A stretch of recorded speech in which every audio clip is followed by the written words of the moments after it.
Hello बच्चों, तो आप सब लोग कैसे हैं? उम्मीद करता हूँ सब लोग अच्छे होंगे। तो आज हम लोग पढ़ेंगे प्रश्नावली 3.2 चैप्टर नंबर 3 2-4 वाले रैखिक समीकरण का प्रश्नावली 3.2, क्योंकि हम लोग पिछले क्लास में प्रश्नावली 3.1 को हम लोग पढ़ चुके थे, जहाँ क्या था समीकरण को ग्राफी विधि से हल करने की भी है ना। तो हम लोग वहाँ पे पढ़ चुके थे ग्राफी विधि से हल कैसे करते हैं, ग्राफ के माध्यम से पढ़ चुके थे।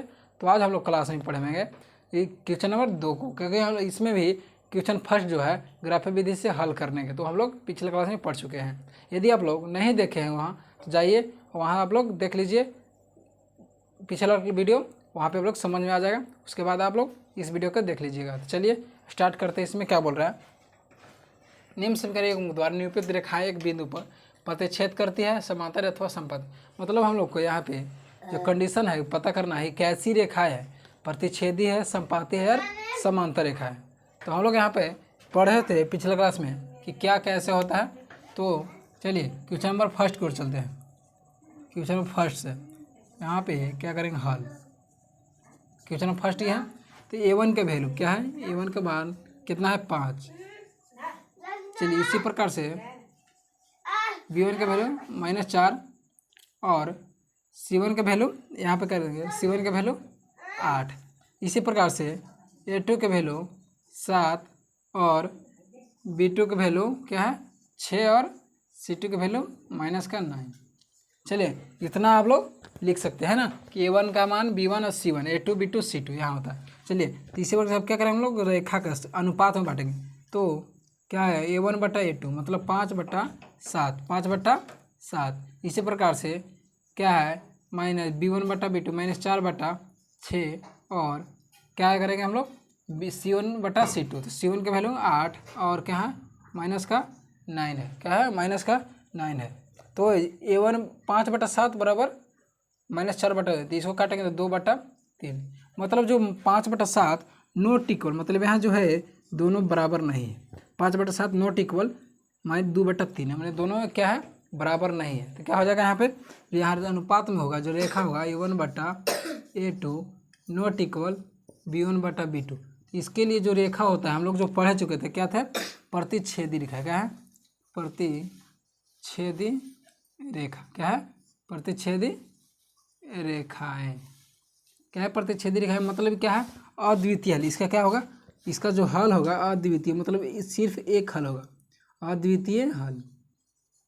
अद्वितीय हल क्या होगा, अद्वितीय हल क्या होगा, अद्वितीय हल मतलब सिर्फ एक हल होगा। तो चलिए अब क्वेश्चन नंबर सेकंड की ओर बढ़ते हैं। सेकंड क्या यहाँ पे है, चलिए सेकंड को हम लोग देखेंगे। सेकंड में A1 का वैल्यू कितना है 9, क्या है A1 का वैल्यू 9 है। इसी प्रकार से A1 का वैल्यू 8 और क्या है B1, क्या है इसके बाद B1, तो B1 का मान कितना है 3, क्या है 3 और C1 का वैल्यू 12, क्या है 12। उसी प्रकार से A2 का वैल्यू कितना है 18 और B2 का वैल्यू 6 और C2 का वैल्यू 24, क्या है 24। अब इसको हम लोग क्या करेंगे, हम लोग अनुपात में करेंगे। अनुपात में क्या है, तो यहाँ पे 9/18 9/18 बराबर 3/6 बराबर 12/24, क्या है अनुपात में इसको बांट दी। अब क्या हो 9 दूनी 18, 3 दूना 6, 12 दूना 24 कट गया। तो जो रेखा जो होगा मेन जो होगा तो 1/2 बराबर 1/2 बराबर 1/2, मतलब तीनों रेखाएं क्या है इक्वल है, क्या है तीनों रेखा इक्वल आ रहा है। तो ये रेखा होता है क्या होता है A1/A2 is equal to B1/B2 is equal to C1/C2। तो ये जो रेखा होता है क्या होता है समपाती रेखा बोलते हैं। इसको क्या बोलते हैं समपाती रेखाएं, क्या बोलते हैं समपाती रेखा।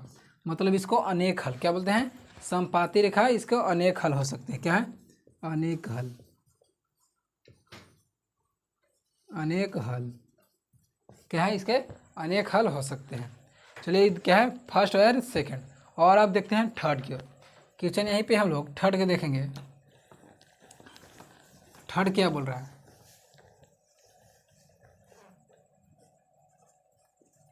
यही थर्ड में क्या है A1 का वैल्यू A1 का मान जो है 6 है B1 का वैल्यू जो मान है माइनस का 3 है और C1 का जो वैल्यू है क्या है 10। उसी प्रकार से A2 का वैल्यू जो है 2, B2 का वैल्यू जो है माइनस का 1 और C2 का वैल्यू का 9 है। चलिए इसी प्रकार से अब अनुपात में इसको बांटते हैं हम लोग का। तो कंडीशन क्या होगा 6/2 इक्वल टू 3/- माइनस का 1 और 10/9। तो द्वितीय 6 यहाँ पे हो गया। तो यहाँ पे जो आएगा हम लोग का 3/1 माइनस का 3/1 क्योंकि माइनस से डिवाइड करेंगे इक्वल टू 10 मतलब यहाँ पे काट सकते हैं हम लोग तो नहीं कटेगा, यहाँ पे नहीं कटेगा तो 10/9। तो यहाँ हम लोग रेखा क्या है A1/A2 नॉट इक्वल B1/B2। क्या है A1/A2 not equal B1/B2। A1/A2 not equal B1/, क्योंकि 3/1 माइनस 3/1 हो गया। मतलब दोनों क्या है प्लस में रहता है तो क्या होता, जब दोनों प्लस में रहता है तो क्या इक्वल होता है, किंतु यहाँ पे माइनस आ गया तो इक्वल नहीं है। तो इसके लिए जो होता है रेखा प्रतिच्छेदी रेखा कहती है, प्रतिच्छेदी रेखा होती है। क्या है प्रतिच्छेदी रेखा है मतलब अद्वितीय हल। क्या है अद्वितीय हल मतलब एक हल। इसको हम लोग क्या बोलते हैं अद्वितीय हल मतलब इसका एक हल बोलते हैं। क्या है एक हल। उम्मीद करता हूँ हम लोग समझ में आ गया हो। इसी